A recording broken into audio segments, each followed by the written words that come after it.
So, hey, welcome back to the Celluloid Misfits. We're back again, ready to go. Mark's been let out of his box. dungeon. And yes, it took us a while to find the key. My blonde dungeon.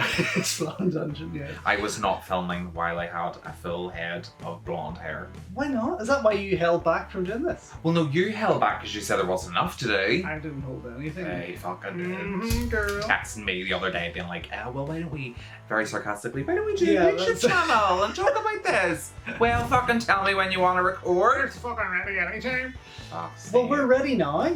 So we're going to have to jump back into the way it used to be with our big screens and little screens and what are we doing, what are we watching and what have we bought and all that shite.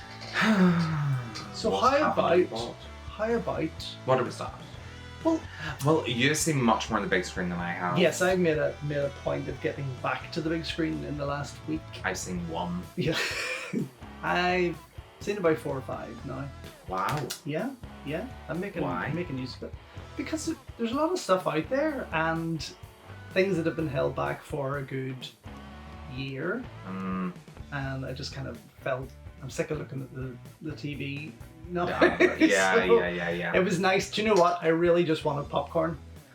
And that Yes, the you first did. night that we went back and I pre-ordered my They food, had run and out of popcorn. it was a bit of a disaster. And That was a mess. an absolute mess. No, it was their first night open. Hello, no, excuse Second me, night, was sorry. it? Cinemas are not new to 2021. Oh no! Oh no! I'm not making. There should not have excuses for been them. 3 people around one till. I'm just saying. That was a bit of a mess. That was actually. You know. Yeah. Get your shit together, folks.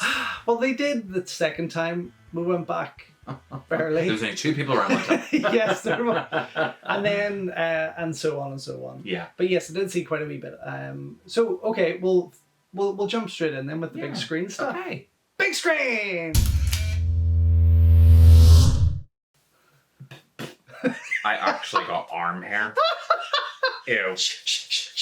That was Yuck. probably a loose cat hair, if I'm being honest. No, it was your arm hair went Shave in your my mouth. hair. Actually, you look less bald with that. Thanks. I do actually, don't You I? do. I'm going to So- keep it forever. On the big screen, what Big we screen. saw together was Mortal Kombat. Mortal Kombat. Oh Mortal no, wait, that was Kombat. something online. Yeah. Mortal Kombat. Kombat. Yes, Wow. and it was fun. It was fun. It wasn't the greatest film. Oh god, of all I did time. not expect it to be, but it was No. much better than the previous two. I felt. It was certainly better conceived. It was better designed. It had more. It had the money behind it. It had the to money work and the effects were Yeah. at the right period of time.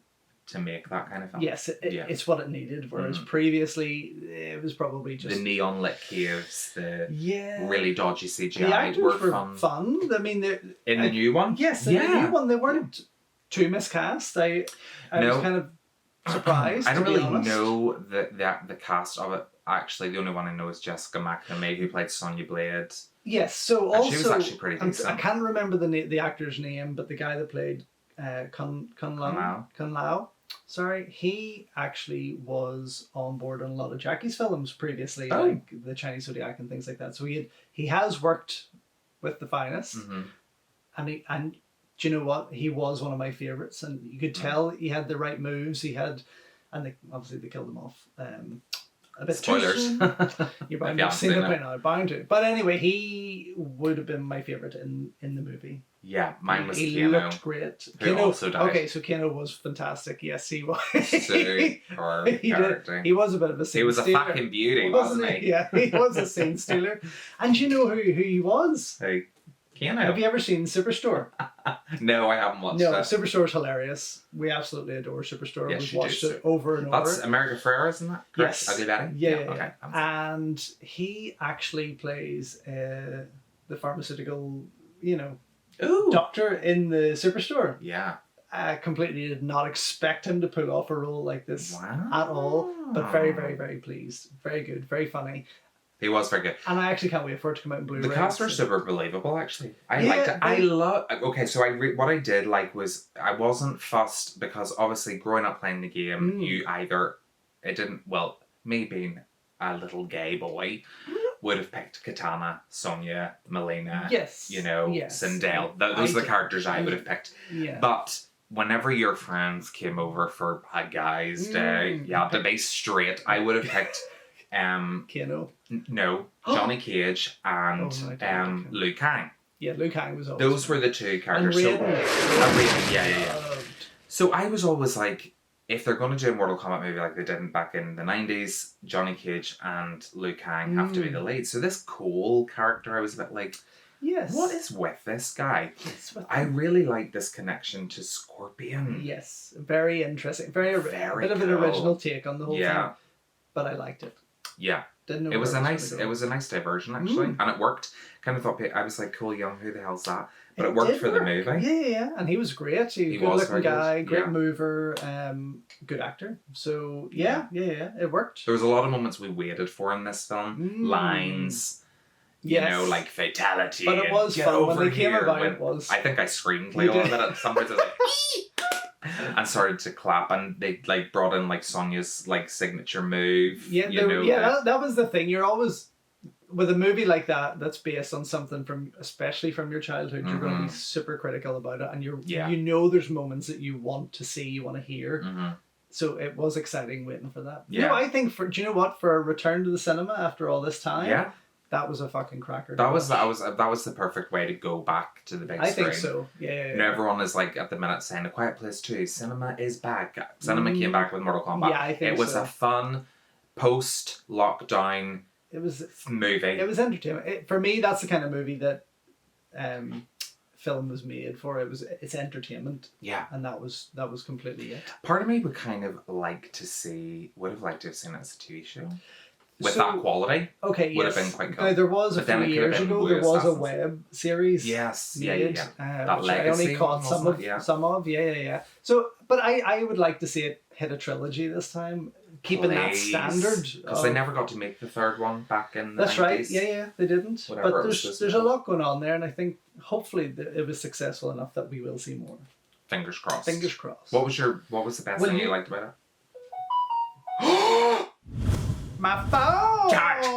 Actually, yes, the fights were the most exciting because there was a lot of killer moves that probably wouldn't have worked before. Yes. Like especially in the first two, and now they got them. They nailed them. The coolest thing for me was Natara coming into it, because I was like, I did not expect that, and her fatality was some of them were excellent. Stunning. Yeah, the spinning hat. That was perfect. And I thought Natara's not necessarily the best. She's not the best known character, but I just always thought she was really cool with the ring. It was bloody. I actually can't wait to see it again. I don't need to go back to the big screen to see it again. No. It's probably not there, but when it comes out in Blu-ray, I will be picking it up. Yeah, definitely, I will say. So you didn't see anything else in the big screen apart from that? No, that's all I'm saying. Okay, well then I went after that. My second trip was to see Cruella. Which, do you know what? I was really not wanting to go and see at all. And Kenny and Tobin wanted to go and see it, and I went and saw it. I actually loved it. Okay, surprisingly, so Devil Wears Prada meets Joker? Yes. Wow. Totally. I mean, it again, not the greatest movie ever made. And there was moments that you expect from a Disney movie. There's moments that you know were going to happen, but it wasn't even stuff that I could turn my nose up at because it was done quite well. Okay. Soundtrack was wonderful. It's all set in the 70s in London. And yeah, I was just saying last night to Kenny, I can't wait for this to come on to Disney Plus for free so I can watch it again. I know, that's why I'm not watching it, because I'm not paying. But it was, do you know what? I didn't really, to be honest, I didn't really expect Emma Stone to pull this off. But she did. But Emma Thompson, wow. Stole every scene. Wow. Every scene. Well, it's Emma Thompson. Yes. Oh, without a doubt. She was amazing. Do you know, I do find that you tend to find with British actors, usually those who have been trained for the stage, like theatrical act. Well, I would call them like stage actors, you know, because that's what they do. Like Ian McKellen, Kenneth Branagh, they were all trained Shakespeare for stage. Emma Thompson was as well. Yeah. They always, like when they act, it's not like acting. It's like they just... But there's a natural yes, approach to it. very much as so. opposed to the American style. Yeah. Well, I mean, there's a difference as well from those 70s, 80s actors to modern acting. Yeah. And because you think back, you know, because I said would Meryl Streep have been good in that role, because I could have seen her playing that. And Meryl Streep came from a stage background. Yes. She didn't get her break until her 30s. Yeah. You know, so, and she's But I think very, there would have very been good. a hint of cheese with that. There would have been a hint. Emma Thompson, she nails this. So she has created a character that I think will be the most memorable thing about this movie. So well worth seeing. After that, we went and saw... I'll watch it when it's free. The Conjuring 3. Ugh. The Devil Made Me Do It. The Devil's made me do a lot of things over the year, but I have not made a movie about it. Okay, well this is based on, obviously, This one of looks Warren's true fucking cases. stupid. Do you know what? There's a lot of people giving it a lot of love. I think it's the worst of the trilogy. I do like the Conjuring movies. This just seemed to drag its feet quite a bit. Too long? Over long? Yes, it was 2 hours. Oof. Maybe 2 hours and a bit. And it just... There was just moments where it was like, that doesn't need to be there. I think jump scare films don't need to be any longer than an hour and a half. No, they really don't. They really don't. Now, yes, this is based on a true case and all that kind of thing, but there was... And they worked a wee bit more into it. They did focus a lot on their relationship, which was nice. Oh, okay. Because you're invested in these characters, knowing so Patrick what they've and been Vera through. actually got a wee bit of a chance to be a couple. Yeah, pretty much. And develop their on-screen relationship. It did work in that respect. It's not a terrible movie by any means, and it wasn't directed by James Wan. That's probably why it wasn't terrible. You can see that. You see the shift. You see a bit of a difference from this. I can't remember who directed it. Sorry.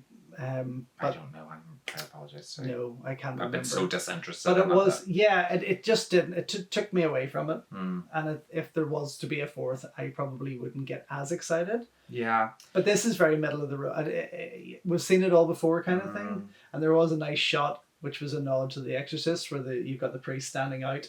There was a nice homage. Yeah, I've seen that little moment. Yeah, but do you know what? It just wasn't. For me, it just wasn't enough, and even Kenny fell asleep in the cinema. Oh dear God, and that's unusual. Usually Kenny jumps at an ad for a chocolate bar, but even in this, there wasn't enough to scare him. So there was. Wow, that's saying something actually. Yeah, it's strange. Horror has changed. Oh, totally. A lot over the years, and like people slated Midsummer there in 2019. Oh yes, yeah. I thought it was 3 hours long. I thought it was superb because it actually told a story. It built tension. It had character development. See these stupid jump scare films now. I'm like, the overabundance of CGI, this silly, is the problem. loud sound effects. It's like, please, enough. It's a thing that sort of came from the 70s and 80s horror cinema, and now they combine it with the modern technology and CGI filmmaking, and it kind of very bad effect. I think. Oh yeah, I'm not a fan of those modern jump scares. No, I think over the years people work. should have learned that sequels, yes, horror sequels are extremely profitable. We know that. However, horror movies are really... Look at the Saw franchise. I mean, I got bored of that by part 3. I have no interest in seeing Spiral. I watched part 2 and I was like, what? Oh, you would love part 2. There's a wonderful scene where she drops into a bath of needles. Needles? No, I know that. No. Oh. Yeah, no. I'm going to send George a gift later. I actually think at that point I was on the floor of the cinema whenever that happened. It was fucking that's fine. That's very good. So, ouch. Hep C. And then come last to night... Saw and get Hep C. Hey! Hepatitis B. But last night we went and saw A Quiet Place 2. What about The Unholy? We haven't. Kenny thinks it's far too scary looking and doesn't. It actually looks quite traumatizing. I must say. I do want to see it before it leaves the big screen. I think that for me, out of the horror, it seems to be a fucking rake of horrors in the cinema right now. I don't know why. And it's June.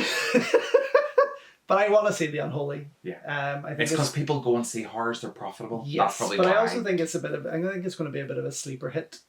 The Unholy. Yeah, I think so. Because the likes of The Conjuring 3 and The Quiet Place 2 are the bigger. They're the big ones. Yeah. Anyway, this was... This is Quiet Place Part 2. Quiet Place Disappointed Part that 2. you didn't call me.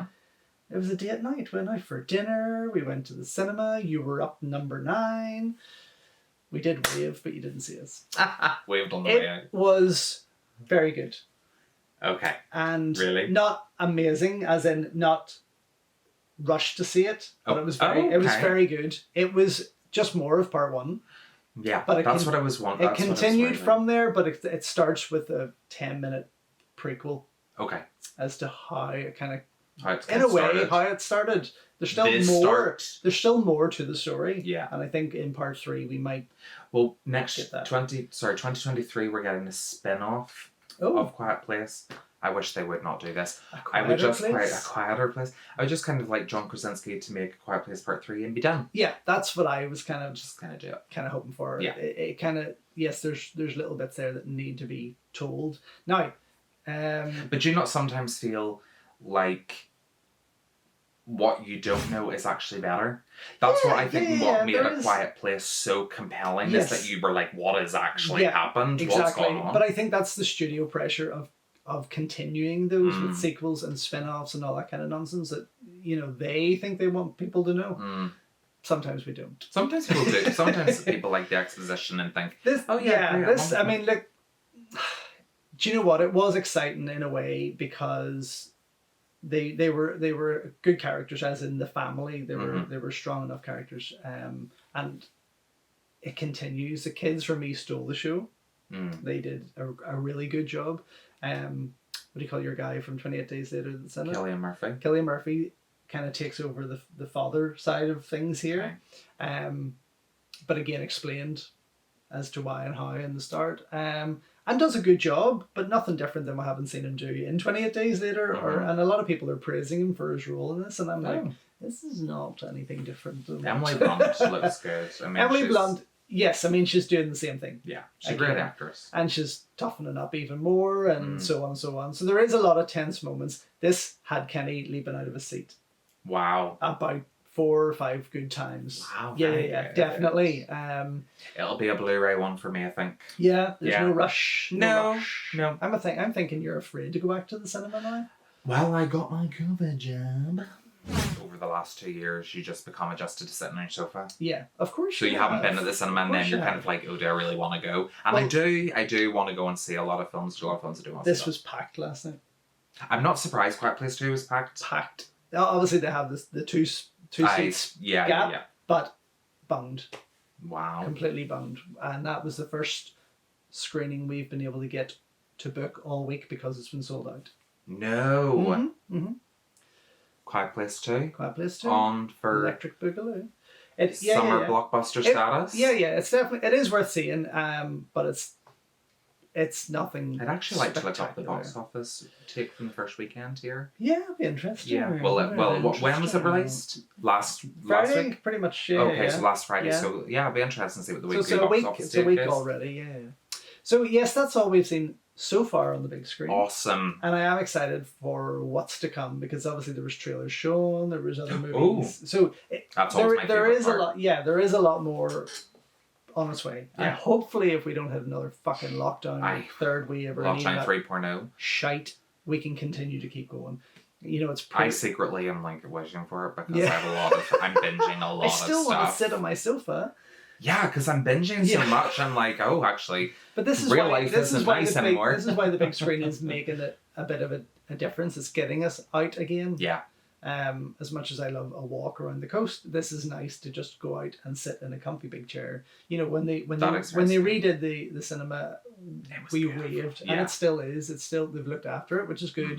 Although not many people have been in it, but it's just nice to go back in there and have a wee bit of popcorn, and not that you like popcorn, and watch something on the big screen. And this is a good time to go. Yeah. So that's everything. You're losing your voice, and I have 35% hearing loss. What? Yeah, I was at the audiologist today. Apparently, it's not good for a 32-year-old to have 35% hearing loss at my age. Definitely not. Whoopsie. Anyway, so take it to the small screen so Mark can talk and I can keep my voice. What have you seen on the small? Let's start with Netflix. Netflix. Has it? Right. Okay. Here's the thing. No. Oh no! Don't go into what I think you're going to go into because there's another section of this. No. It's okay. I'm just saying. All I was going to say was Netflix I'm really considering no longer subscribing. Okay. save that for what's coming up, because I want to do a new section here called Rants In Yer Pants. Oh, I love a rant! Yay! Happy days. This is an excellent section. Yes, let's do small screen first, and then we'll jump into Mark. I think Mark Rants should be a whole video. What have you been watching on Netflix? Netflix, I have watched, I'll start with movies. Okay. And I watched The Woman in the Window with Amy Adams. Nice. Yeah. Did you like it? Do you know what I did, actually? I mean, it reminded me a little bit, because it was one setting, it reminded me quite a lot of David Fincher's Panic Room. Yes, yeah. The way a lot of the shots were that they did like in Panic Room. And obviously Rear Window, of course. Of Hitchcock's Rear Window. I think what held this film together for me was Amy Adams' performance. There was a nice lot of shots. There was some beautiful shots. Beautiful cinematography in it. That end scene on the roof, fantastic. Amy Adams' performance, brilliant. Yeah. She's a fantastic actress, and I can't take that away from her. It was... But I'm surprised at Joe Wright, because he's actually a good director. And quite... I mean, he's very British in terms of his Atonement and Pride and Prejudice and mediocre Anna Karenina. For me. Unpredictable. Well, actually, I didn't see it. I was very confused. Oh, really? I have to say, whenever... Obviously, Amy Adams witnesses this murder, and she thinks it's the wife, and then Jennifer Jason Leigh walks in, she's like, oh, yeah. I'm like, what? Yeah. I couldn't figure out in my head the explanation. And then whenever they explained it, I was like, oh, okay, whatever. I kind of felt there was a couple of spoon-fed moments. Yeah. Julianne Moore was hugely underused. Oh, totally. As was Gary Oldman. Oh, totally. As was Jennifer Jason Leigh. Mm-hmm. The only two that were really utilised was the teenage boy and Amy Adams and her roommate, that guy that lived in her basement. Yeah, who was obviously John Walker. Russell, what do you call him? That was Wyatt Russell. Yes, that's Wyatt Russell. Well, obviously made an impression on Mark. Wyatt. Wyatt. Wyatt. It's the question I ask every day. So yeah, I thought it was not fantastic. No. Very middle of the road. It was okay. Yes, it was just okay. Mm-hmm. Yeah, and then I think another movie that we both watched on Netflix as well was Army of the Dead, which we're going to review on the channel. We'll but again. Yeah, more detail. Zack Snyder's not a great director. After praising him for Justice League, the Snyder Cut, which was phenomenal. Yeah. This was a fucking mess. Jesus. I mean, for me, Dawn of the Dead was better. His remake, Dawn of the Dead, was better. Me, George Romero's Land of the Dead was better. Oh, Jesus. Oh, I don't know. We're on the same... No. I don't know. Hello. This was a fucking... This was a mess. Do you know what was actually better than this? Was Sci-Fi Z Nation. Oh, yeah, I really enjoyed that, actually. It was fun, it was gory, but it actually had structure. Yes. I was like, this movie's a fucking complete and utter disaster. Do you know, I said to you, I tried to go back and watch it a second time, because when I went online and looked at what...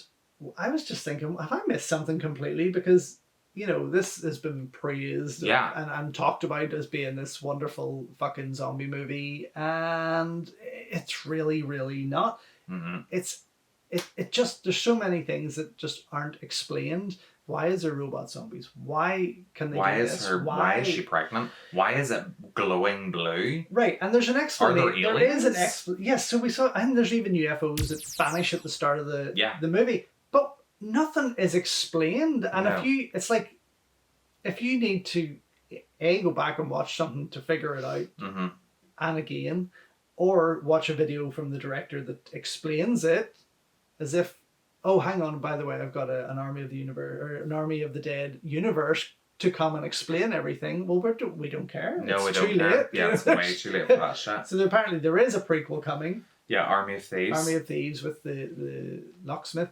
Yeah, and then Army of the Dead Lost Vegas. Yeah, I don't care. I'm beyond caring what Zack Snyder does now. I mean, sorry. Snyder Cut was superb. It really was. It really was, and I want to see part 2. Yeah, of course. But what's Snyder Cut part 2? Yeah, like Justice League part 2. It'll never happen. So it'll never happen. But it just didn't work for me. I went back and rewatched Watchmen, and was bored senseless. Oh, really? Fucking bored. With your myself. director's cut? Yes. Oh. I was like, ooh. I'm so bored. Oh, stop it. I really He's really like that. He's really he's visually, he can tell a very visually wonderful story. But we always said that he man was a visual. cannot write movies. No. Sucker Punch was terrible. Oh, I hated it. But again, the visuals were fucking amazing. That's why probably Justice League worked, because Chris Terrio wrote it. Yes. Zack Snyder didn't write it, so yeah. Bit of a backup. So, no thank you, Zach. No, I'm in debt. I'm in debt. Out for us. So what else on Netflix? Have you watched any other movies on there? Yes, I want it, because I don't think we talked about this prior to lockdown. It might have come out during lockdown, but it's the highest grossing film in Taiwan. Which one? Hello, your heart engraved. Your name engraved here. We did talk about that. Oh, did we? We did, yes. Did you go back and watch that? Oh, I did, and it was beautiful. Isn't it lovely? We did. Did we talk about it? I'm sorry, we did talk about it. It's in another video. Oh, okay. Well, I went back and rewatched it. It was beautiful. I loved it. It is a very, very nice film. Yeah, very sweet. It is very sweet. Very ambiguous ending. Very much so. But very much so, actually, yeah. In Quebec. In Quebec, yeah. Yeah.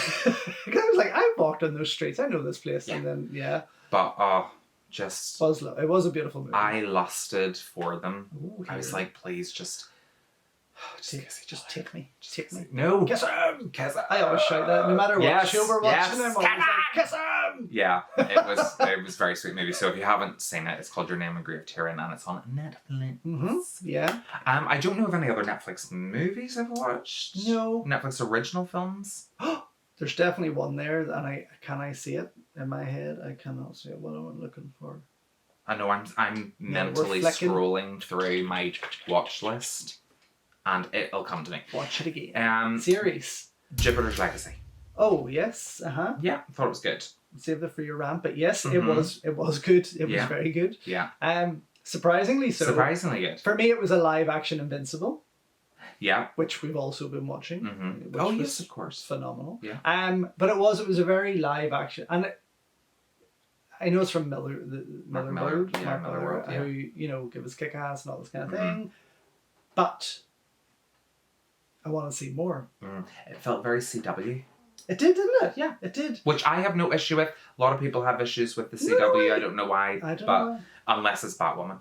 But which has just got another season. It's third and final. Thank fuck. It should never have lasted past episode 1. Anyway, it felt very CW, but I kind of liked it. It was fun. I thought the characters were quite interesting. I liked the dynamic of the group. They weren't afraid to kill people off. There was a mash of The Boys and Invincible. And just Legends of Tomorrow. Yeah, there was do you know what? It took everything, a wee bit of something from everything, and it kind of worked. It was competent. And it laid it out in a nice fashion. It did. It laid it out in a beautiful fashion for more to come.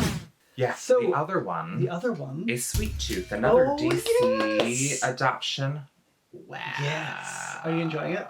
Yeah, have you watched it all? I watched the whole thing because I said watched it all on Friday. Episode 5 or something. But yes, it is very, very, very good. Yeah. Nervous. Just with Netflix's track record. But it really captured the essence of the graphic novels very, very well. It stayed very close to its source material. And he's so cute. He is so cute. But I mean, just the great. I love it. He's awesome. He's a little bit older, I think, in the comics. Or he looks a little bit older in the comics. Gaunt. Yes. Yeah. Whereas this child looks extremely well fed. Yeah. This must be just like pre-post-apocalypse. But beautifully done. Yeah, this is the COVID of the apocalyptic Sweet Tooth world. It sure is. First lockdown. It sure is, actually. Run away. No, it is. It's very good. The effects are great. The cinematography is great. The storytelling's good. The character development's awesome. I thought I was quite surprised by it. Yeah. And it's not... I would actually watch it with... Probably not my 6-year-old godchildren, but certainly... A couple a bit older. Yeah. Yeah, I mean, It's not like a lot of superhero when it came out, I gave it a few pictures. days because there just wasn't anything kind of grabbed me about it. And then once we watched that first episode, it was like, I love this. Yeah. Absolutely love it. Really, really good. Yeah. No, I was watching that too. That's good. Yeah. Obviously, a lot of K-dramas again. Yeah, of course. We need to stop that. And then we decided we're just going to hit a wee comedy show. Called Superstore. No, Auntie Donna's. I told you to watch fuck this. me. Have you tried it? No, I haven't even looked it up yet because I'm scared. It sounds like a porno. Auntie Donna's is... it's just... Do you know what? It's kind of like the Monty Python of modern day television. It's so... Is it Korean? No, it's from Australia. Oh, okay. Ed Helms, you know, from The Hangover. Yeah. He is the executive producer of it. Okay. So it's just 20-minute episodes of madness. And I mean complete and utter fucking madness. Like madness, like Inside Number 9 madness? No, I mean... So like, not just like a dark sketch madness? Show, just okay. a sketch show. So Monty Python-esque style. Monty Python-esque, rated 18.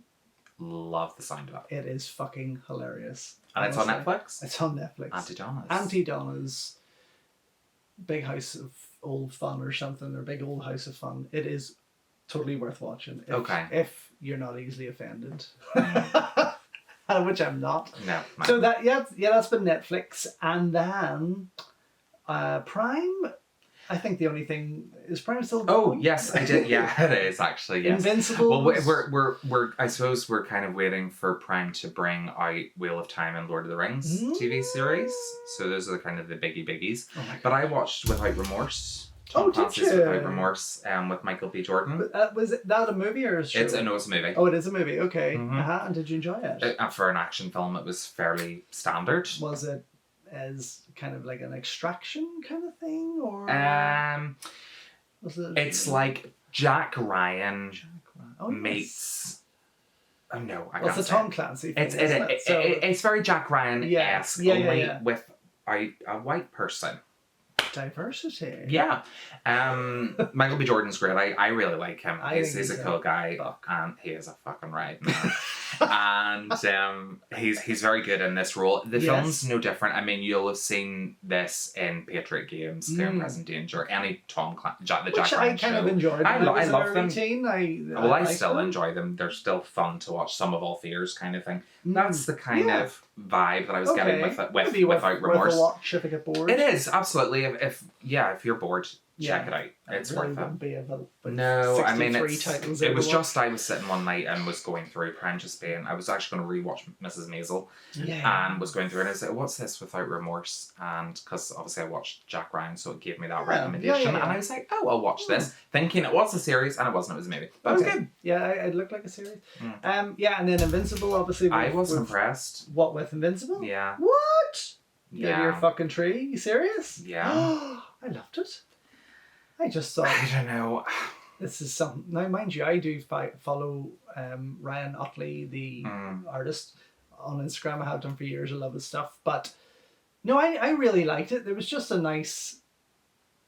It was just kind of like... For me, there was... Bit of an adult soap opera kind of thing about it. And then, I do have... I said I love the voice cast. The violence was a bit of a shock. The violence was awesome, and the comics are exceptionally violent. I read the comics, and that is very violent. So it kept it was very true to the source material, almost a frame by frame kind of thing. But the voice cast was fantastic. Yes, definitely. Love Stephen Yeun as the lead. He was excellent. Ryan. Yeah. Is it Ryan? I can't remember. But great voice cast. Sandra Oh's in there as well. Oh yes. And then but J.J. Jameson. What? J. Jonah Jameson, yeah. J. Jonah Jameson. Fuck's sake! What is his name? His name is Walter Mitty. Shut up! John Hughes. Shut up! Chow Yun-Fat. Oh my god! Why?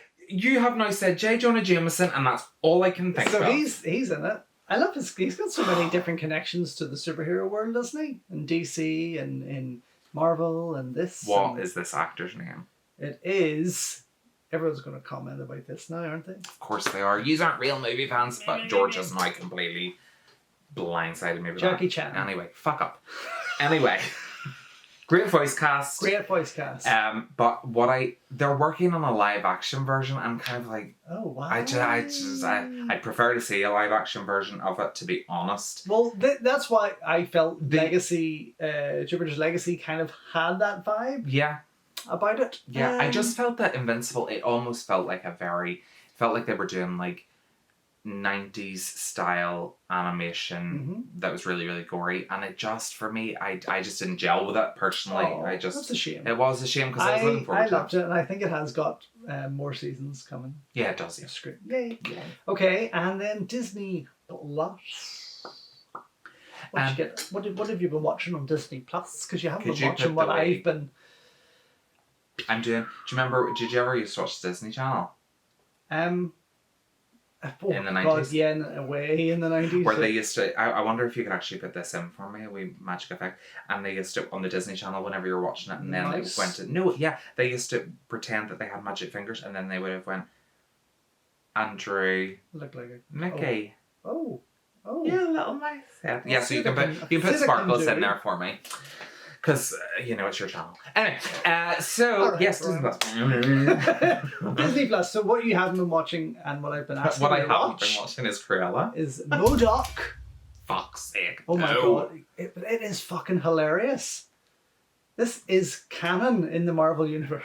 It's not actually, but it's fucking hilarious. I swear to God, you need to watch it. No. Why won't you watch it? Because it's a cartoon. I look like MODOK. And I feel like it's going to be too much of a reflection on my real life.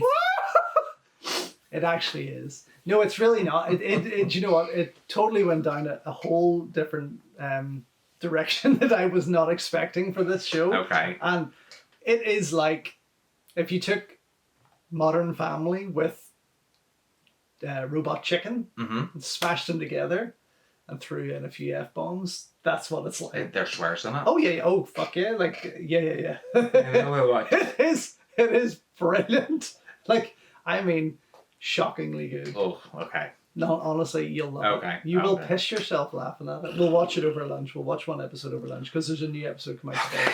Anyway, what else has come out on Disney Plus that we have been watching? Raya and the Last Dragon.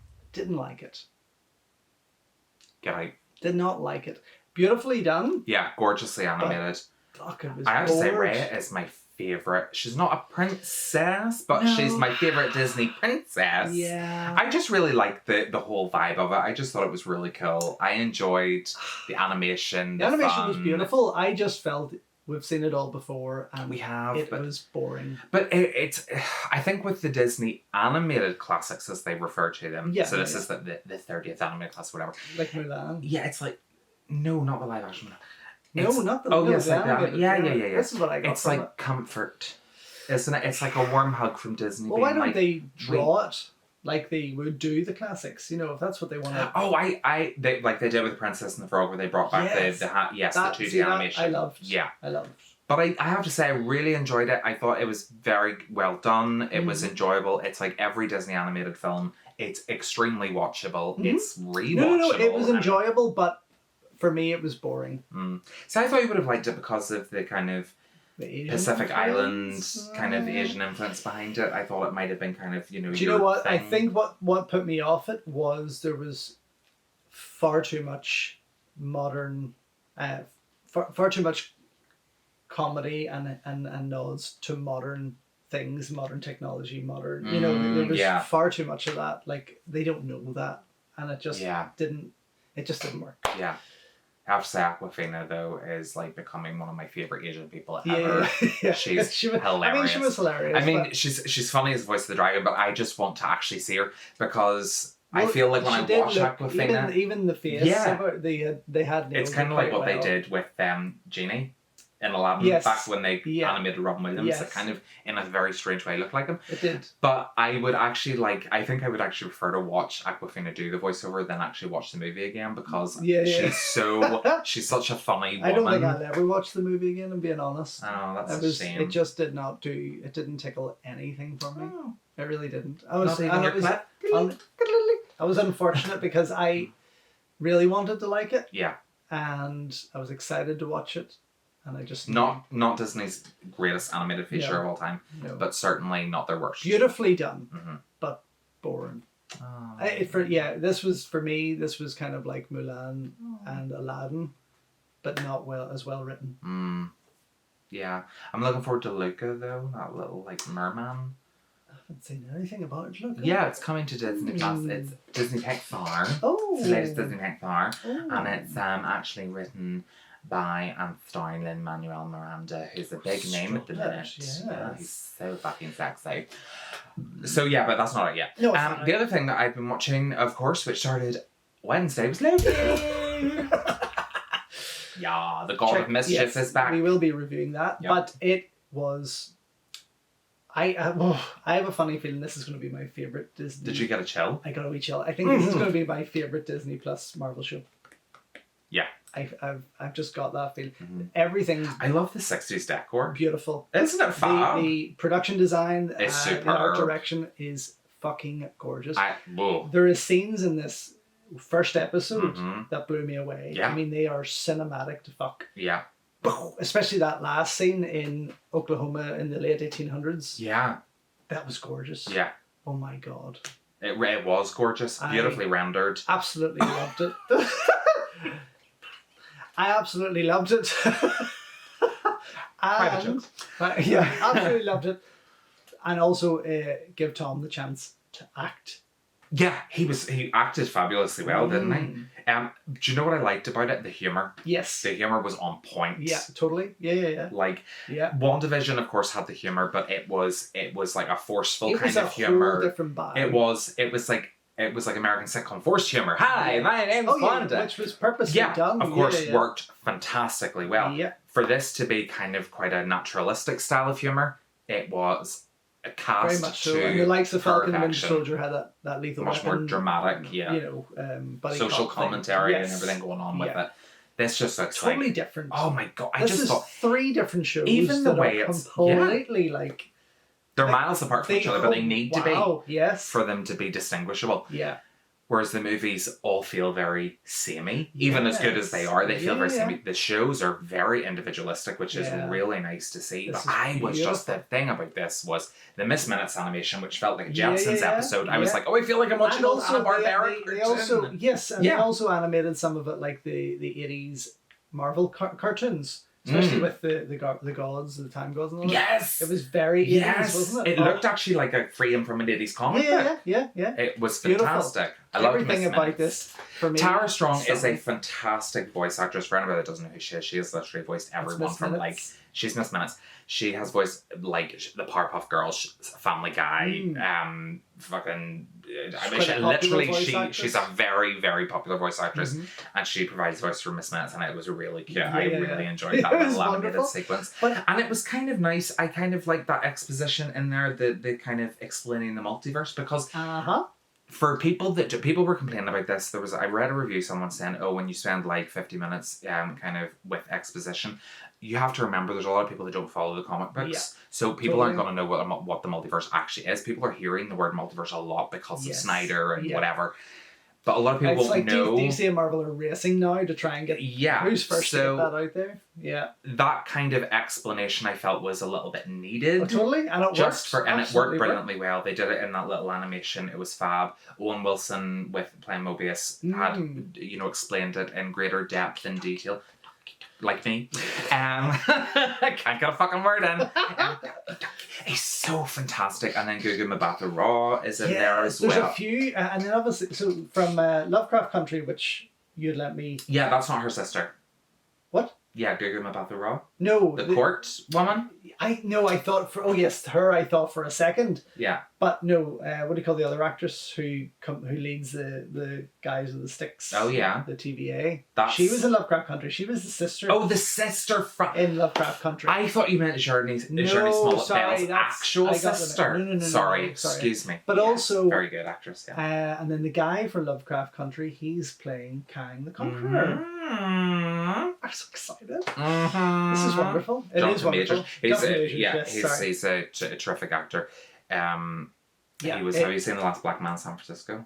No, I terrific film with him in it. He's a fantastic actor. Anyway, it's a great show. Great show. We'll review it in more detail. Check it out. Yeah, absolutely. Disney's later. I've watched it 3 times. I watched it twice. Not that it's a competition, but yeah. No, but it is. It's very, very... There's obviously a lot of things in there, and when we go into our review for it, we can talk more about it. But there's a lot of wee things in there. Yeah. And I am so excited to see where it goes. Yeah, me too. Okay, so that's the small screen. Big screen. And now we're cardboard box. going to move into our next section, which is... Rants In Yer Pants. What do you want me to rant about? Well, how about we start with... This is going to be a new section of the show where Mark just gets to fucking rant. Because at the moment there's a lot of shit going on in terms of the cinematic world, the television world, and Mark has a bit of a voice for it. Yeah. Yeah, let's start with Netflix and how they like to... Cancel everything. Fuck me, Netflix. Like, for Well. reals. Here's the thing. Tell me about it, Mark. I'm going to. Rant. And let me tell you, I'm not going to hold back. Fuck it. Cunts. Absolute cunts. I don't understand the principle behind what Netflix are trying to achieve. I don't There is a understand. part of me that, my rational mind and then my kind of movie lover mind. Yes. So the rational side of me is always thinking, logistics, money, costs, all of that. Of course. The viewer side of me is Yeah. like, well, I really enjoy this, Yeah. and lots of people are clearly watching it because it's all over my fucking And newsfeed, it's a hit. and it's a hit. Mhm. Why are you cancelling It it? does not make any sense. It doesn't, right? So recently we had Jupiter's Legacy land. There was all this talk about the Miller World and how Yes, Netflix that's had signed Mark Miller for this Miller World to Yeah. kind of compete with Marvel and to compete with DCEU. And it was, it was never going to be a success. So I kind of thought, well, maybe there might be an audience for it on I Netflix. mean, even Universal couldn't pull that off with their fucking Monsterverse, universe. fuck me, So by the way. good luck anyway. How many Monsterverses are there? There's Jesus. Universal's Monsterverse, now there's Legendary's Monsterverse. I mean, I can't keep up with them. Anyway, so they cancelled Jupiter's Legacy They after one did? season on a cliffhanger. In the name of Jesus. And then out of nowhere are like, oh yes, but we have greenlit Super Crooks. Who knows who the Super Crooks are? I don't. No one. No one knows because they're gay. Well, they're not, but they're stupid. Oh, And it's really? like, why? Nobody cares about the Super Crooks. Why not? I mean, I prefer like the fucking Kick-Ass series, I or would had they went down the route of a Kick-Ass series, Mhm. that would have been phenomenal. Yeah, right. Phenomenal. Because we didn't get the Kick-Ass trilogy we kind of hoped. No. And that's well out of the way. Oh, that's so fucking yes, let's give it a years series. fine. But it's like, okay, so clearly Jupiter's Legacy didn't work for your network or your streaming service, right? But why? There has been no reasoning as to why. No, but it's okay for you to greenlight a show about No, characters no. that no one It knows. doesn't make any sense. Netflix. I don't He understand. doesn't. Please explain it. In the comments below, if you don't mind, Netflix, just write in a wee comment there. Yeah, for I'm Mark reaching out to you to understand. in a calm way. I'm not actually saying bringing Jupiter's Legacy back because I'm now over it. Yeah, it's done. You've shot it down. Wait, you cancelled it, it's done, whatever, let's move on. But yeah, very annoying. That's not fair. But it's the other thing about Netflix is it's all quantity. Every week I go on and there's a fucking new recommendation. I'm like, fuck me, I haven't even got through my watch list. Why are you throwing all this fucking shit at me? I'm making Army of the Dead. And make Oh, here. So there we go. We'll stop that rant there. But next Zack rant, Snyder just we'll get on. Do you want a Zack Snyder rant? Do you? We don't have much time. Here's the latest. WB, fuck me, right? right? WB and their fucking nonsense of we don't like Zack Snyder. We we don't Mhm. want a Snyderverse. It's been very successful. But also Gal Gadot tweets about she wants peace in the Middle East. And in Israel. We want peace. WB tell her to delete that tweet Yeah. or we're going to get a new Wonder Woman. What the fuck? Do I have to rant about this? Rant the fuck away. How ridiculous. Okay, so Hollywood. WB. You can let Mel Gibson get recorded saying the most racist, anti-Semitic comments, proving that it's him.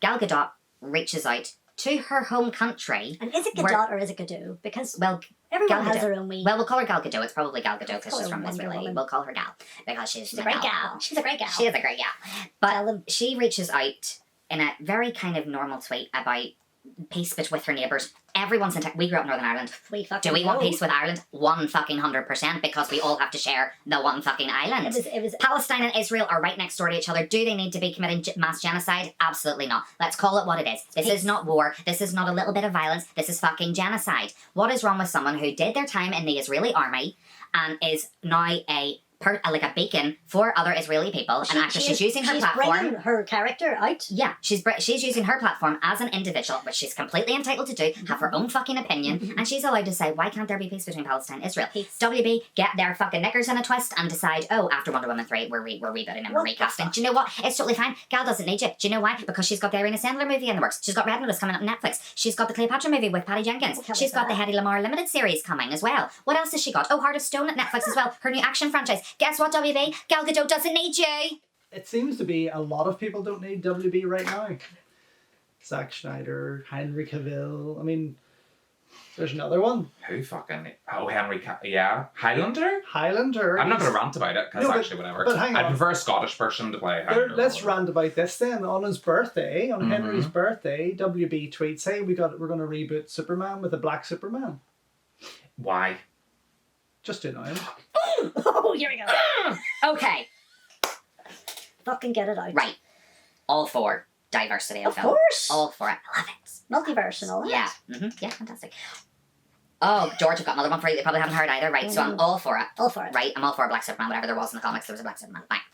I'm kind of okay with this, and to drop it on his birthday, I think was a bit of a wank move. Yeah. And whatever, if it's unconnected, and they're kind of then backtracked a bit and says, "Oh no, we're not getting rid of Henry Cavill. You know, he's still our canon Superman." I think Henry's had enough. Henry is probably just like, I don't fucking need you. I can got go The Witcher. be I've got the Highlander. I can be Captain Britain. Yeah, The Witcher. The Witcher, of course. Hello. Which is wonderful. Yeah, I mean, he doesn't need you. But there was a point, and I can't remember now what it was. Fuck. What was the point? Oh, Black Superman. Yeah. So. They do that. I'm fine about it. Whenever Ta-Nehisi Coates, who is the writer of, he wrote the Black Panther comics, the most recent ones. Fantastic writer. He's writing the Superman movie being produced by J.J. Abrams. J.J. Abrams is kind of stepping in to create the new DC multiverse. I much prefer J.J. Abrams than I do Zack Snyder, so I'm kind of okay with that. Yeah, but it's even though he fucked up Rise of Skywalker, it's going to be a bit of a clash. Right. Yeah. But have you seen? Please tell me you've seen it. Anne Boleyn. No. This new Anne Boleyn. No, not the new one. No, sorry. Who's behind it? I have a little bit of an issue.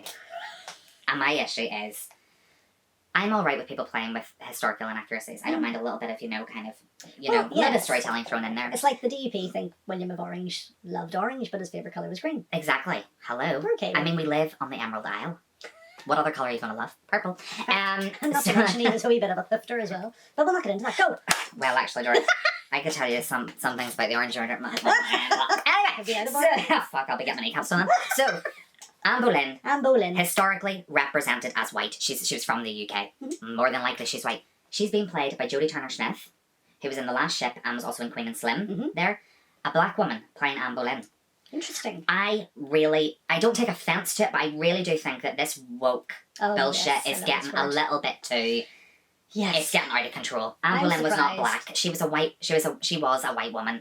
And I'm sorry, if that was the other way around, you're not going to see a white person playing Aretha Franklin just for the sake of, we want to make that's as kind of as extreme as isn't it changing that role. You wouldn't do that. It really makes no sense. No, it's like they're just trying to make a point of being diverse. Yeah, absolutely. Yeah, and it's like it has the lowest IMDb rating in history with over 4,000 reviews so far.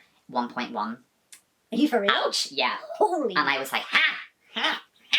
No, I have to say I love Jodie Turner-Smith. I think she's a great actress. She's great in The Last Ship. She's got fabulous figures. She's amazing. But absolutely no to Anne Boleyn. That was just a terrible judgment call. I just think this... Will we talk about woke? Are you woke, George? I'm very much awake right now. I was woke when I was born. Do we need to be woke? What is this nonsense? I don't understand what this is. Is it movie related? I think you need to paint drivers on. Yeah, you forgot to put them on today. Right, make this a quick round. Okay. Indiana Jones is a pedophile. Did you read this? What? I can't. I fucking can't. Are you for real? Was this a headline? This was a headline. In the name of Jesus. I swear to fuck. Things are getting out of control. Things are getting out of control. This is ridiculous. Tell me. Right. Apparently, in Raiders of the Lost Ark, there is an exchange between Karen Allen and Harrison Ford. So this is a previous... This was in the 80s. So people are bringing back old shit now, are they? Okay. So, the headline, Indiana Jones is a pedophile. Because an exchange between him and Karen Allen, Karen Allen says to him, but I was just a girl. And he says to her, but you knew what you were doing, or you didn't object, or something along those lines anyway. Yeah. Very kind of I mean, it went over my head. I don't even remember the yeah. exchange. I was trying to think of the exchange, and I was like, well, I don't remember it. But this exchange happened. They actually reached out to Karen Allen to be like, is Indiana Jones a pedophile? Fuck in the name of fuck. I swear to God. So now... Who did this? The world, the news. Someone has picked it up somewhere and has identified Indy as a pedophile. And I'm like, are you fucking kidding me? So this is the media. So Karen Allen has had to go, well, I look at it as I was 16, he was 26, he was you know, the whatever of my father, and, you know, there was a kiss and there was a whatever, trying to defend it, being like, what? Like, I'm sure in Karen Allen's mind she was like, yeah. What?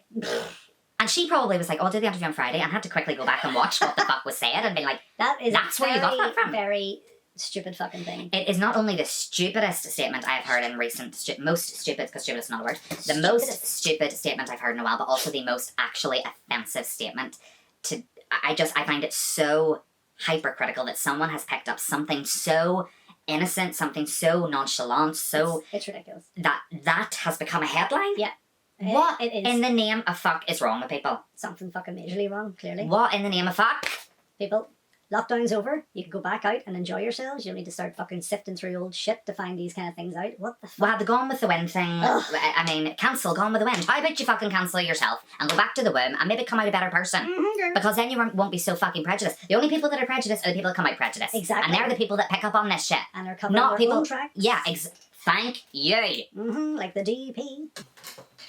Any bunch of closets. Arlene, I will miss you. No, we won't. No.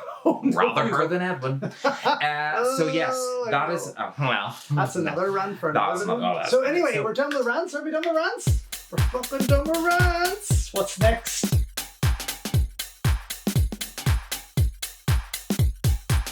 My track record with this seat and what we got in the post is not good. And I don't like holding these on my knee. Okay, well then set them down. No, because then I'll go fucking head over tit. And For fuck's sake. do you know, instead of leaning, I'm actually going to sensibly get up and go like that. Okay. The minute you walk through the joint. Right, that is a good way to fall off the seat. Trying to get your leg over. Please. Right, Will, would you like to go first? What did you get in the post this 2 months? In the last year. And well, I'm going to start with this. I love it. Okay. So I am a big John Hughes fan, and sorry, excuse me. I'm a big John Hughes fan, and recently I seen Yeah. our video had been releasing a lot of John Hughes films like 16 Candles, Weird Science, things like that there, and then Criterion in America released The Breakfast Club. I don't know why they didn't release it here, but it's America. So I had wanted to get all of John Hughes films, and I nearly did have them, but there were some that weren't available on Blu-ray. So they released the John Hughes collection, which has Planes, Trains and Automobiles, classic. Oh, I love it. Ferris Bueller's Day Off, classic. Mm-hmm. Randomly, she's having a baby with Mhm. Kevin Bacon, and I forget the girl that's in this with him. Let me just see. Elizabeth McGovern. McGovern. It was McGovern. Elizabeth McGovern. Elizabeth McGovern. She sounds like a fucking Irish politician, doesn't she? Elizabeth McGovern. Do you know what's weird about Elizabeth McGovern? Is Elizabeth McGovern. She's now in like Downton Abbey. Oh, and is now really? like working in like British TV. It's very, very odd. Anyway. Is she the McGoverness? Yeah, she is. So she's having a baby, first time ever on Blu-ray. Wow! That's amazing. And the two classic teen movies, Pretty in Pink and Some Kind of Yes. Wonderful. Pretty in Pink obviously went on to inspire a lot of films, A but lot. most notably She's All That. She is. She's All That with Freddie Prinze Jr. So this, it's very, very simple, very... Actually, there's quite a lot of special features, which I was surprised about, and I'll just rush Tell through. us. You've got filmmaker focused on Pretty in Pink. Howard Dutch directed that. John Hughes didn't direct all of these, but he wrote all of these movies. You have two-part documentaries on Planes, Trains and Automobiles. You have commentary on Ferris Bueller's Day Off. You have interviews with the cast. I absolutely love Ferris Bueller. Who is commentary on Ferris Bueller? Who's commentating? Is it John Hughes actually? Maybe. Oh, really? I don't know Matthew Oh, Broderick. it doesn't say? No. Ah. They actually they actually don't have the special features on Ferris Bueller's Day Off, but there is because I checked. There is, okay. And then brand new special features on Some Kind of Wonderful, more on Some Kind of Wonderful than Pretty in Pink, which is really weird because Pretty in Pink is the more popular. known film. Yeah. And you have commentary with director Howard Dutch and Leah Thompson. They got married and had the wonderful Zoe Dutch. You know Zoe Dutch? Yeah, she is great. So that's Leah Thompson and Howard Dutch's daughter. Oh, wow. Yeah, which is really cool. And then a conversation with Howard Dutch in HD and the making of and things like that. There you've got your usual trailers and things like that. Very standard DVD or Blu-ray. And what is annoying is that they've got all the new age ratings, all the new BBFC as age if they're ones. not from the BBFC anymore. Right. Mm-hmm. And then randomly have the old BBFC. Oh, so what they've done is Planes, they've Trains and just repackaged. So they've repressed Planes, Trains and Automobiles, but have redone all of the other John Hughes ones. And I have to say, have you seen all of these films? No, I have not. Have you seen any of them? Oh yeah. Oh yeah. At least 4 of them, yeah.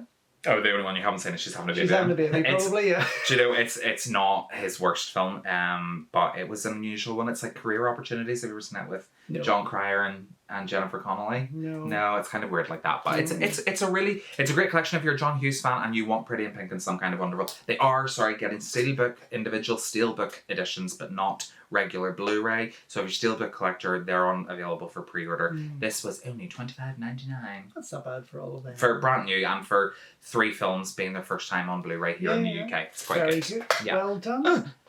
Push it. Push it. Well, my first, I'm just going to crack it open now. You crack away. While I've got ahead of myself. Oh, dear Christ. What a question. No, I do not. Yeah, you do. Don't even fuck crack. Right. Anymore. Okay, the first one I've got is from Cine Asia, and it is the epic The 800. I'm jealous. It is absolutely. We did see this on the big screen. We did review it. We did rant so much about how amazing it was. The historical epic that beat Tenet at the box office, and rightly so, because Tenet really didn't do anything for me at all. This is. I'm glad. You know what? I'm glad to see Cine Asia kind of back on the wagon here, because you've got the likes of Idiot and Eureka taking over the Hong Kong releases. Cine Asia used to be right up there, taken over from Hong Kong Legends and so on, and then they kind of slowed down with they slowed down in terms of releases, but also with what they were releasing. It wasn't really what the Hong Kong movie fans were wanting to see. Now they're getting back on that with what I have a few here actually from them. So this is a no booklet. Quite disappointed. That's a shame. I know. A double-sided artwork. Oh, very nice. Artwork, which is it's nice that they have pretty much the certification on both sides, which they don't usually do. Yeah. So I think they said this was a limited edition. It's out of print. Special release. It's out of print already. I tried to get it.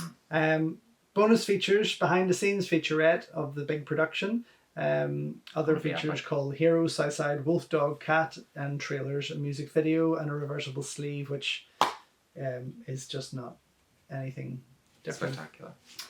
But I would have liked to have seen this. It's such an amazing film, though. I have pretty much every war movie made. I would have just liked to have it for my collection. This was my favourite movie of 2020. This is probably my favourite. Wonder Woman was yours? Oh, Wonder Woman 84 was my favourite. Woman 84. This was my favourite movie of 2020. Was this my second? This was your second, I think, but it was phenomenal. It was very good. Phenomenal.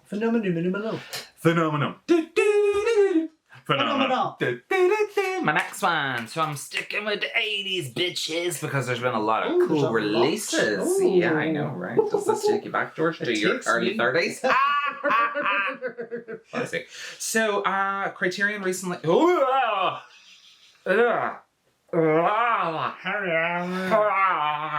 talks like that in an animated show? Peter Griffin. That's it. So Criterion have done...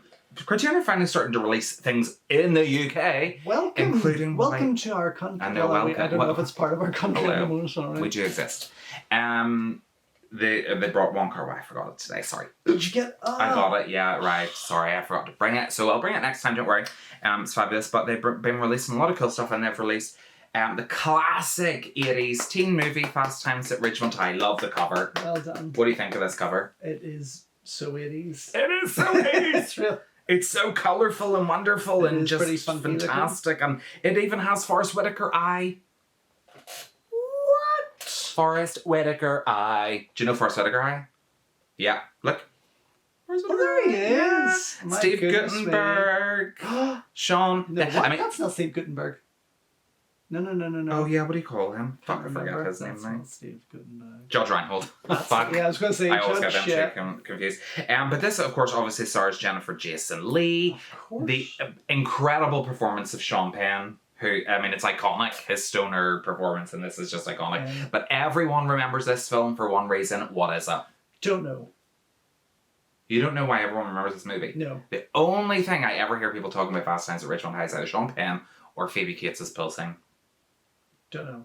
Where Phoebe Cates gets out of the pill in the red bikini and then takes the bikini top off and she goes topless. I know it's not really your thing. It's not my thing, but it's obviously just been so long since I've seen it. I seen a debate online, Clueless, which directed by Amy Heckerling, or Fast Times at Ridgemont High. Fast Times at Ridgemont High is probably actually my favourite. Oh, really? Clueless is my generation. Yes. But Fast Times, I think, Clueless. I fucking love it. Do you remember the epic box set I got? I do, indeed. So, excellent. Criterion have gone kind of all out for this very quickly. And you did 4K digital transfer supervised by Heckerling. An audio commentary from 99 with Heckerling and screenwriter Cameron Crowe. Cameron Crowe's a fantastic writer. Yes. I really, really like him. Television version of the film from the 80s featuring deleted and alternate scenes, so they took out a lot of the nudity and the swears and then put other scenes into it, so naturally, which will be interesting to I think that was actually the version I remember, because I always was like, I remember Phoebe Cates getting out of the pill, but I don't remember topless. Well, that's probably what I've seen. I'd say but it's not a movie I would have hired out, let's say, on video, so it would have been on television that I would have watched it. We've got a new conversation with Heckerling Crowe, which is moderated by Olivia Wilde, who's kind of stepping up in the directing world. She's got a lot of directing credits coming at the minute. Gotcha. Interesting. Reliving our Fast Times at Ridgemont High 1999 documentary, audio discussion from 1982 with the director, English subtitles, and plus a new introduction by Crowe, and an essay from critic Dana Stevens. It's a short movie. It's 80 minutes. 80 minutes. I love it, isn't it? So it's cute. a really well put together. It is a well. Wait do you see the next one? And then you've got your essay about Dan Stevens, or there's a wee bit about Cameron Crowe introduction, and then your essay with Dan Stevens. There's Phoebe Cates. Again, this is something that should have been in the likes of the 800. It should, absolutely. Beautiful booklet, postcards. I keep forgetting how good it's whenever I then buy another Criterion. I'm like, God, they really actually do put a lot of effort into it. Yeah, they do look after their releases, and it's really lovely to see. And it's nice to see them actually bringing this out in the UK, because I have the old, crappy, shitty UK Blu-ray version, and I was like, I'm getting the Criterion one because it's one of my favourite films. Fucking take it. Take it, big man. Oh, I take it like a man. Well, the second... Mawan. The second Cine Asia release I have gotten. Oh, it's Cine Asia too? It is Cine Asia. Prepare to be blown away with this. Bam! Shockwave 2, also known as Shockwave Hong Kong Destruction. I love their renaming. They're still renaming at this day and age. Yeah. They're still renaming. This is we watched the trailer. We did a trailer reaction to this. We loved fabulous. it. Absolutely. That worked really well when I opened that. I am so sorry. Shockwave. Shockwave, that was. Dirty bastard. So yes, basic release. This is the DVD, and I did buy the DVD version of this and my next one because they total the same price of one Blu-ray, and at the moment I'm a wee bit penniless, and I just had to get them. This stars Andy Lau and, as people like to call him, Sean Lau, Lau Ching-wan, and Nini. The new up-and-comer. The new up-and-comer. This is the sequel to Herman Yao's original Shockwave, which was brilliant. Which, of course, spoiler alert, Andy Lau died at the end of it. So this is a completely... Did he? But this is a non-connected story. Oh, for fuck's I'm nearly sure. Asia. I'm nearly sure. Do you know what? No, I'd be happy if they do a third one, if Herman does a third one and it's a separate story again and it's just known as the Shockwave Trilogy. Happy with that. Yeah. But really excited to watch this tonight. I kind of like that Asian cinema, they do like trilogies like Iron Angels, for example, and they're connected but very disconnected. Oh, and I like that because it makes each one more Their own rewatchable kind without of- watching yes. the previous one. Yeah. So yeah, I liked it. Good, good. So next up, Jesus fucking Christ. Oh, there we go. So next up, another Criterion release of a classic. Actually, this is early 90s. Teen movie, Dazed and Confused. This is like, okay, so someone asked me on Instagram, how would you reference Dazed and Confused if you were going to sell it to me? So I said, do you like sitcoms? And they were like, yeah. I said, did you ever watch that 70s show? And they were like, yeah. And I said, okay, Dazed and Confused is that 70s show before that 70s show, only a movie version. That's what it's Very like. much so. It is absolutely superb. Richard Linklater is freaking an incredible director. Great package. It gets better. So I'll talk the special features first, so that I can get that out of the way. This is a digital transfer of the director's cut, so it's slightly longer, about 15 minutes longer than the theatrical cut itself. That is listed, as a special feature. Sorry, special features, behind the scenes featurettes, and trailers. There you go. Oh, okay. I don't know whether that means that the director's cut is separate and they also have the theatrical cut, but I'll know whenever I put it on. Because I'm still watching the old DVD to run that out. I know it's supervised by Richard Linklater and cinematographer Lee Daniel. A new master audio track, audio commentary featuring Linklater making Dazed a 50-minute documentary. Rare on-set interviews and behind-the-scenes footage from the 10-year anniversary celebration, audition footage and deleted scenes, which is going to be so much fun because of the actors that are in this, like Matthew McConaughey. Dazed and confused at how much there is there. Yeah, and original theatrical trailer, and then plus a booklet, essays, posters, that kind of thing inside, and I'll show you it now. So whenever you open it up, it goes, wow, holy hell. Cool? I love it. This is cute. There's McConaughey. Yeah. And Joey Lauren Adams. Look. Chasing Amy, if anybody's like, who the hell's Chasing Amy? She was in Kevin Smith's Chasing Amy. That's right. So you have the inside, all very 7 days. I love the disc. The discus, as you call them. The discus. The discus. And then you have this. I'm putting this up in my house, and people are going to think I'm a complete stoner, and I'm not. But I love this nice. poster. There's nothing too druggy about that. No, sure, there's not, but it's just it's just so very 70s. It is cool. Nice colours. I love the colours. The colours are what I love. And a book, like an actual. This is a book. Binded, but it's like the Young Master release. Yes, They did a gorgeous. Lovely bound booklet. You can't see it. We can. So I'll do this. Give it a wee flick. So lots of essays, critiques, all about the year. It even has scripts in it. Things about the character, it's goodness. profiles, but done like an American yearbook. Yeah. And you also have a lot of info about the year 76, which is the year that Dazed and Confused is set in. The year before I was born. Holy shit. This is. Have you seen this? I have not. I don't believe so. Do you know what? It's one of those movies that I know if you put on, I'm going to know scenes. Yes, of course, absolutely. And obviously, I will have seen it at some stage, but it's not a movie I would have went out of my way to watch. Ah, that's a shame. It was made in '93. It's a great film. It really is.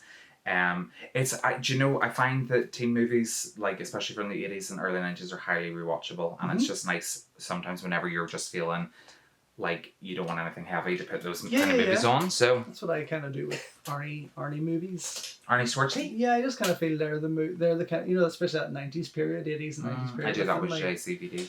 I take Arnie a bit more seriously. Oh, really? Than Jean-Claude. Arnie and I share birthdays. Well, do you know, me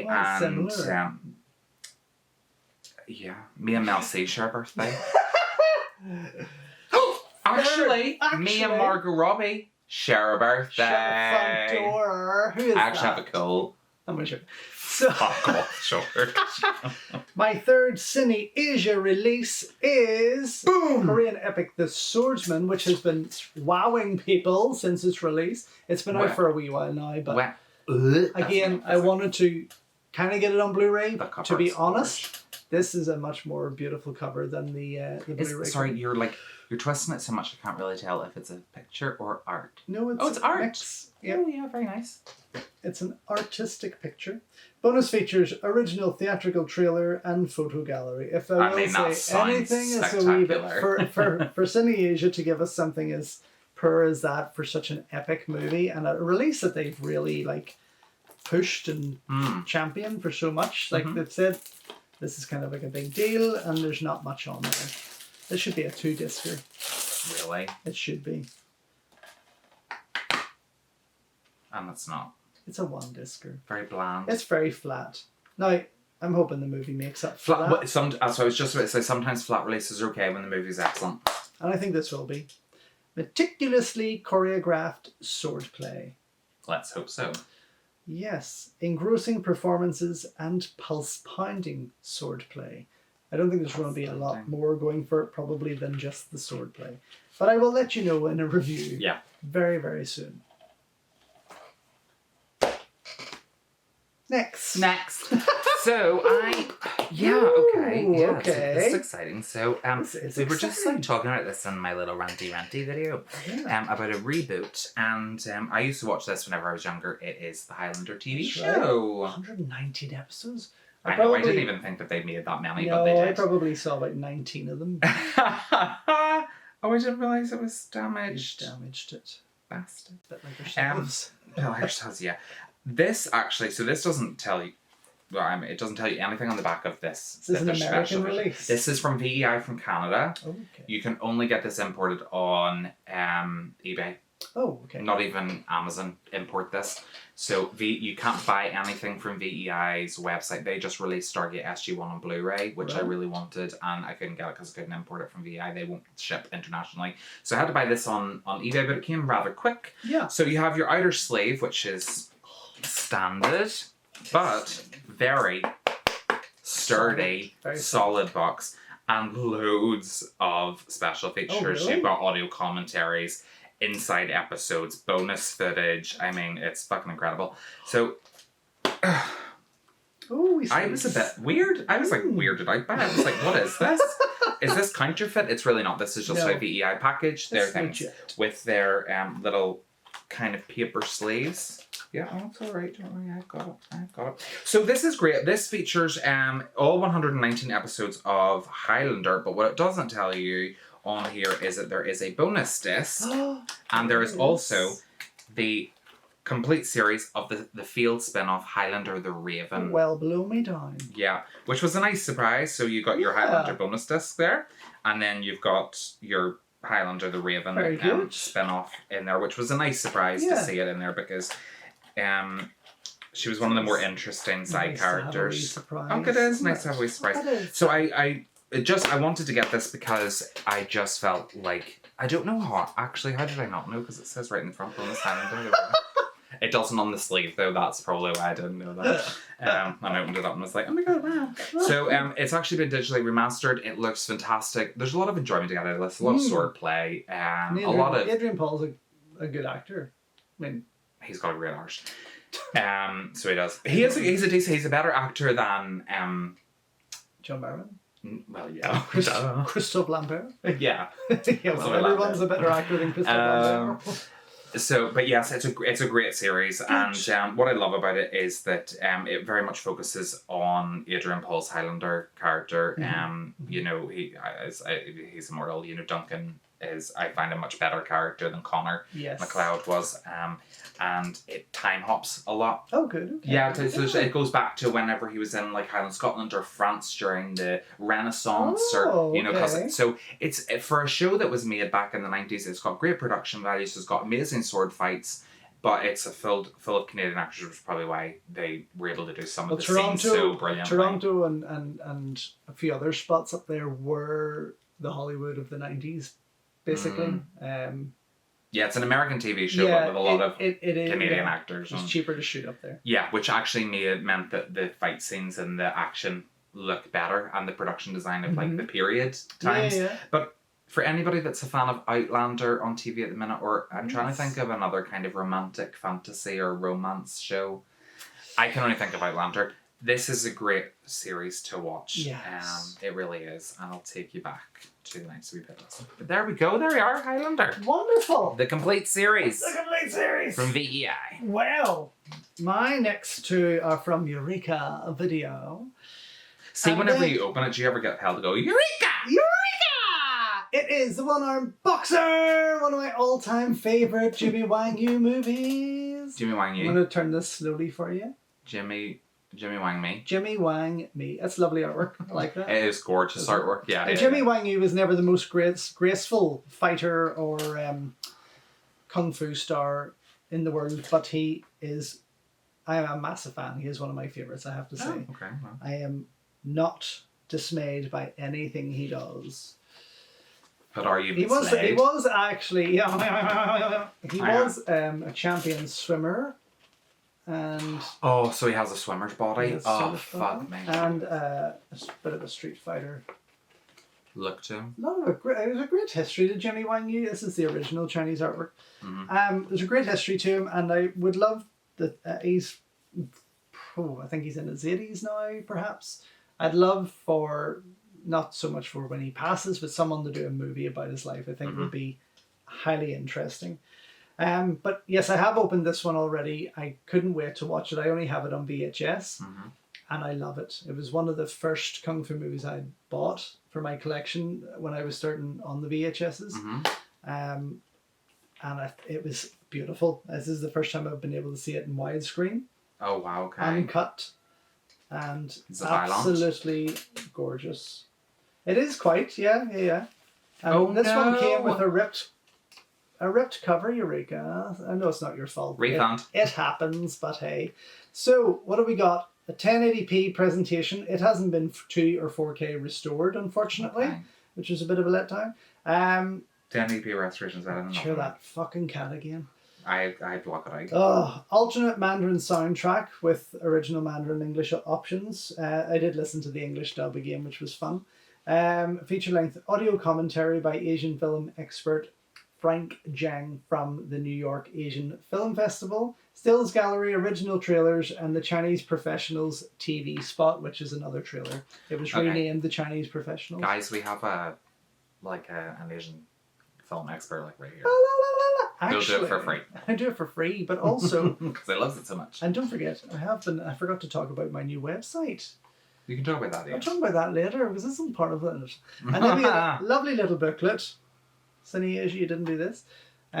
With some lovely notes, some photographs, quite nicely put together, as Eureka have been doing very much with all their Hong Kong releases, which is good. Yeah. But yes, the poster Stepping up.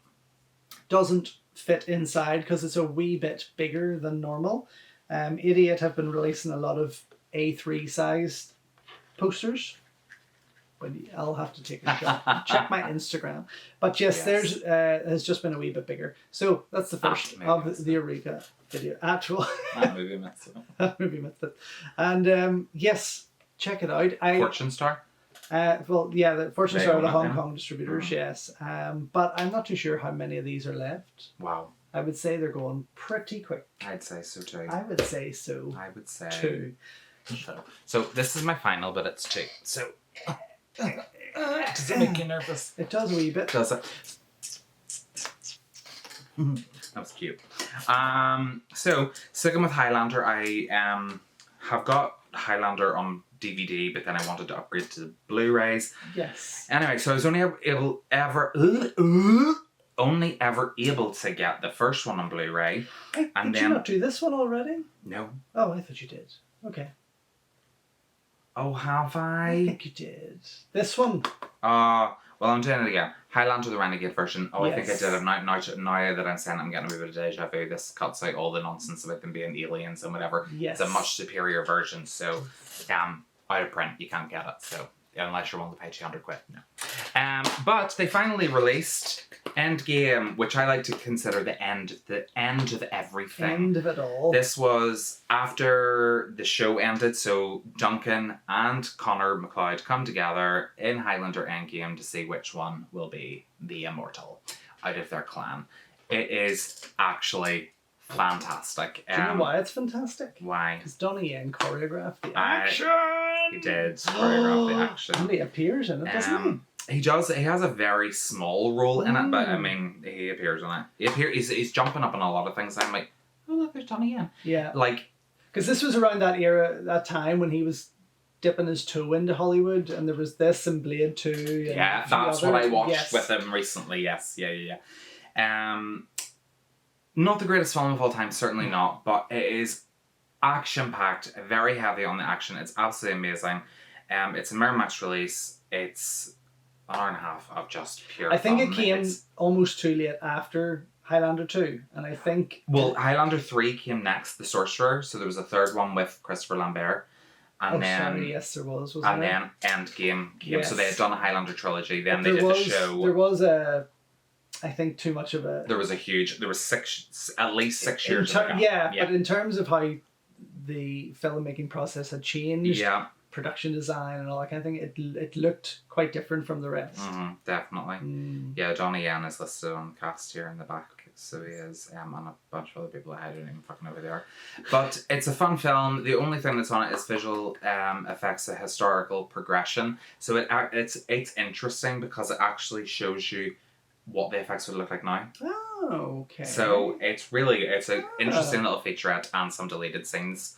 No deleted fight scenes like what you would get on Highlander 2, which has a very extended battle scene that was never in the theatrical cut. But it's just nice to have this on Blu-ray to finish out the trilogy, or the quadrilogy. There was another movie that came out after this that we just didn't talk about. It's not worth it. So that's what I've been getting. Well, we've jumped too ahead of me, so... That's fine. That's fine.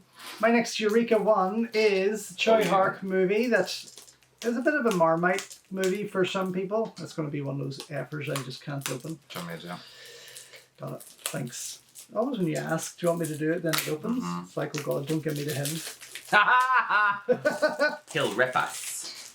He just throws things around. Time and Tide. So why is this Marmite? Well, this kind of came The about... cover's gorgeous. The cover is gorgeous. And it came about when Choi Hark had just kind of come back from Hollywood. He had done his double teams and knockoffs, and he had kind of brought a bit of that flair back with him. And there was a run of Hong Kong movies after that just didn't really take. It wasn't pure. It wasn't just the Choi Hark from the 80s and 90s up to that stage. But Time and Tide was actually quite a fun movie. The DVD version I have of it didn't really do it any justice. It wasn't a phenomenal quality, and it made it look a wee bit meh. And it wasn't ever a movie that I would go back to and watch over and over again. But with the Blu-ray, and after watching the trailers of the Blu-ray and so on, I'm fucking excited to watch it. Highly excited to watch it. Some inner artwork there, nice wee shot inside. I don't know if you're getting that. Yes, it is actually quite an exciting film, and I think this here, an odd title for Eureka to release.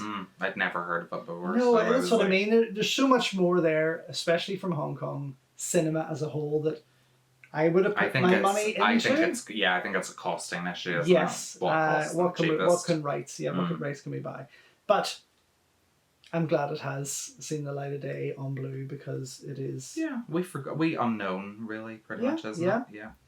So another wee booklet there, as usual with Eureka. Do you read your wee booklets? I do read them. Yeah. I do read them, especially when I'm coming up to reviewing, just in case there's stuff there I don't know, about.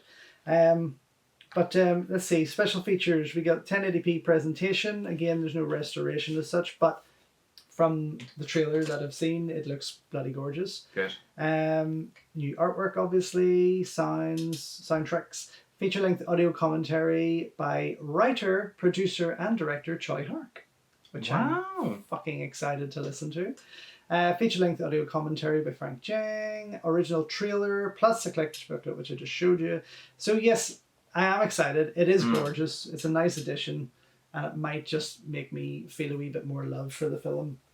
Overall, maybe this is the best thing we're going to look at today. Last one. I know it's usually you that has the good box sets. Yeah. Is the Bong Joon Ho collection from Artificial Eye. This is gorgeous, isn't this? Just I love it. Tap that box. Absolutely. It's a bloody nightmare. Oh, look, you did it in one. Yay! So on the back, you actually have the list of the films. Yes, which is actually quite pretty. It is. It looks awesome because it's like a reverse of the front. Yeah. So it's really nice. So there is quite a few there. There's Barking Dogs Never Bite, which I have not seen. It's funny. Is it? Yeah. Okay. Memories of Murder I love. The Host. What I think that was the film that everyone was like, woo. Woke up a wee bit. Yeah. Mother, which is fantastic. Snowpiercer, which I think is the first time on Blu-ray, especially in the UK. Oh, okay. Wow. And Parasite, both editions, black and white and colour. Do you know what I'm really disappointed at with this? Tell me. Is that Okja isn't on this. His Netflix movie that he did. Oh. It's superb. And Stoker? Did he do Stoker as well? Or was that Kim Ji-woon? Kim Ji-woon. It's a shame that they didn't have Okja on there. Okay. Oh, sorry. Yes, the one with the beast. Yes. The big pink thing. It. Yes. It's superb. It is superb. And why the fuck was it not on here? Netflix on Grab that right, side for me there. Ooh. Just put my box on your crotch. I just put my box on. Sorry for the delay, people. If you just want to wind this forward. Here we are. I mean, where would Okja fit in there? There we go. Oh my word. We're fitting. How pretty. It is pretty. It also comes pretty fucking stunning. with a collection of art cards with characters drawn in this gorgeous style that they've got going on. I love it. I have kind of briefly opened that and looked through it. Can't do it. Maybe it's Korean, eh? It is. Instead of Japanime. Stunning. Yeah, it is gorgeous. Isn't it's a gorgeous set. And each disc comes with some wee symbol. Yeah, I see that. From what the movie is. Yeah. Yeah, that iconic umbrella scene in Memories of Murder. I love it. Oh, such a great movie. Yeah. Oh no, that's no. Oh jeez. There we go. So there we night bong. I might have a bong when I go home. Actually, a bong. No, you will not. I will not. So I just want to, while we're quickly on the subject, there's one last special mention. I've had it a wee bit more, but I just wanted to share this with people. Because you're involved? Because I'm in it, on it. I'm not in the movie. Fuck, if I was in the movie, I'd be more than happy. Yeah. This gorgeous, beautiful, stunning release from Idiot Films has now sold out completely. Get away! Gone. Absolutely gorgeous. Lots of special features. Probably one of my all-time favourite artworks from Kung Fu Bob. And one of the there's like a special feature, right? Special feature, yes. What is it, sure? It's about 25 minutes long, and it is me.